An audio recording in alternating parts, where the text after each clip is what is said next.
we're growing our understanding of multiplication. We really are. So that we can have an understanding of multiplication and be able to handle things like, reason with, rather, an expression like this, or even an expression like this, without having to learn a new procedure. We can have an understanding. And that understanding of multiplication includes the fact that multiplication is both commutative and associative, but there's also this property, the distributive property, which is super useful.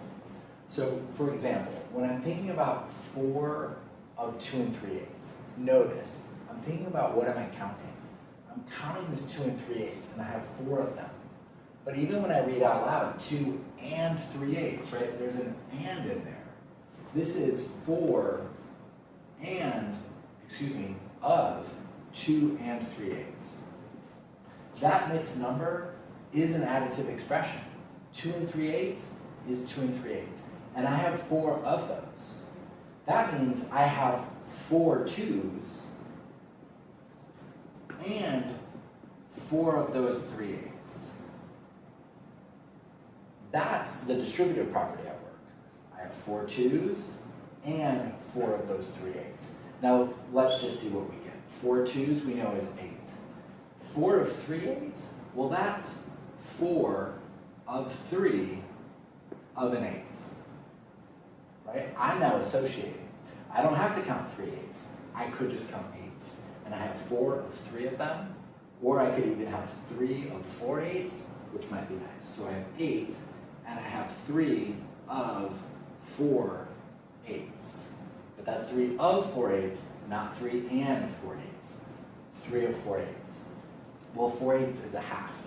So that means I have 8 and 3 halves. 2 halves is 1 whole, which means I have another half. So I have 3 halves, which includes a whole, takes me to 9, plus another half. So I have 9 and a half. So that's how I could think of it. I could think of this, I could reason with it that way. That's one way I could reason with it. But I could also, from the beginning, think of this 2 and 3/8, not as 2 wholes and 3/8, and that's the end of the story. I could think of it as, well, how many 8ths is 2 and 3/8? So I'm going to think about this one again, but with a different line of reasoning. 2 and 3/8. Well, again, it is, I'm just going to rewrite it. It is 2 and 3/8. But how many 8ths is 2?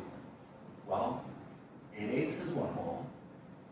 So 16/8 is 2 wholes. Which means we've got 4 of 16/8 and 3/8.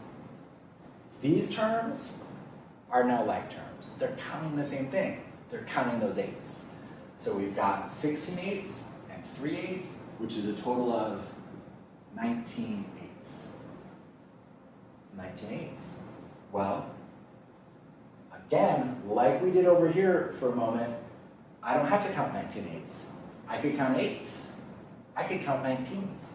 In fact, I've got 4 8ths of 19. Hold on, did I jump too fast? I have 4 of an 8th of 19. 4/8 of 19. That means I have half of 19. Okay, how are we going to deal with half of 19? Ooh, well, 19 is 1 less than 20. We could have half of 20 losing 1. Half of 20 is 10, and I also still have to lose that half. 10 losing half, 9.5. Thankfully, our 2 lines of reasoning arrived at the same answer. Predominantly distributive thinking here, predominantly associative thinking, but a little bit of both in both. So I can reason with this. The power of multiplication is that it has this both associative property and there's this distributive property. Okay, now, something like this. Well, we could distribute, right? We could think, oh, I've got 3 3/4, I'm counting this 1 3/5. I've got 3 3/4 of 1 3/5. That means I have 3 3/4 of 1, because remember, there's an and in here, 1 3/5. and 3 3/4 of 3/5. Well,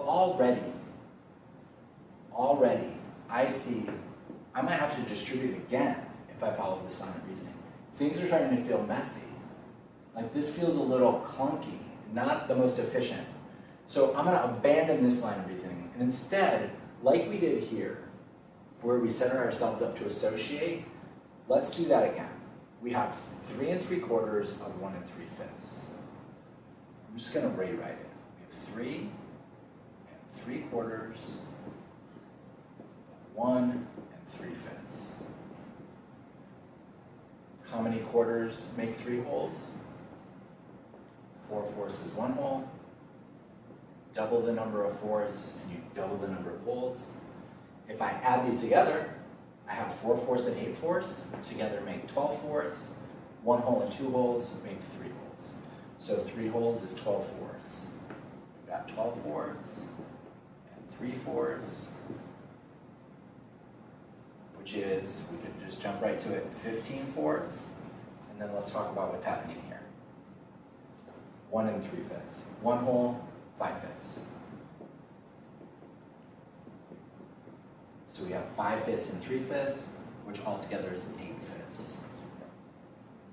Okay, now that brings us to 15/4 of 8/5. I'm counting 8/5. I don't have to count 8/5. This is 15 of a 4th of 8 of a 5th. And multiplication is associative. We can associate. We might choose that. Now I have 15 of a 4th of 8 of 5. Well, a 4th of 8 or 8/4 is 2. So we have 15 of 2 of a 5th. But we could have 2 of 15/5. 15/5, 5/5 is 1 whole. 15/5 is 3 times as much. So it's 3 holes. And we have 2 of 3, which is 6.